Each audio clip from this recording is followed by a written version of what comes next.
Hey guys, good morning. So today we're going to look at an armbar from the mount position. Same position we were looking at last week or the week before with hand and arm choke and as well as back take. Okay. Today we're going to look at an armbar. We're going to look at a specific variation of the armbar where we don't have to dismount.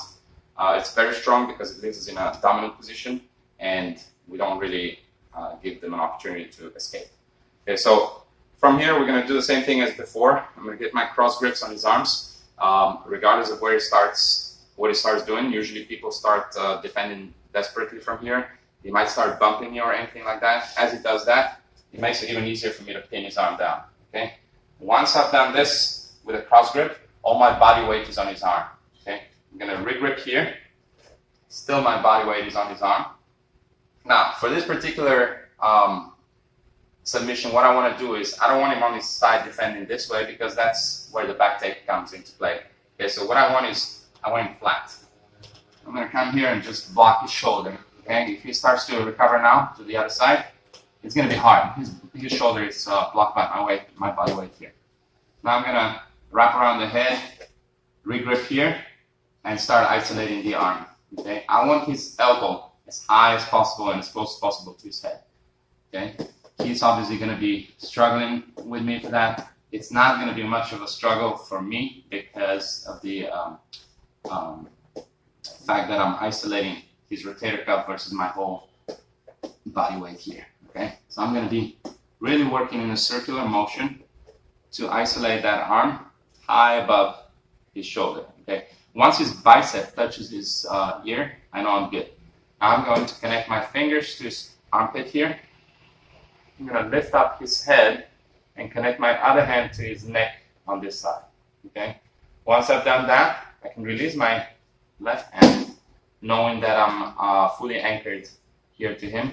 My hand on the one side is stopping, and then my bicep on the other side is preventing his elbow from coming back down. Now I'm going to work on the other arm. Okay. I can bring my knee up here so that I can switch my weight a little bit. And I'm going to start digging under his elbow here, assuming that he's not already here. I don't think he will, but it's going to make things even easier for us. He's probably going to have his arm here tucked in, not wanting to give it up. Okay. So now what I'm going to do is I'm going to dig under the elbow, and I'm going to start doing the exact same crawling, climbing motion. Okay. Until both of his elbows are up here. Now I'm going to reach and connect under his armpit. I can get both of his arms like this with mine, wrap them around, and I can come up with my knees. Once I come up with my knees to his shoulders, the arms are blocked. Okay. Now what I want to do is get into an S mount. So this is a regular mount where I'm facing the same direction that his head is. I want to face perpendicular to him. So the easiest way to do that is basically just to switch my base. I bring my knee up.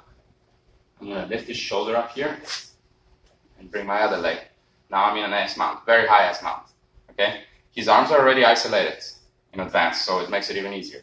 From here, we have a number of finishes. You can probably guess we have an Americana right off the bat.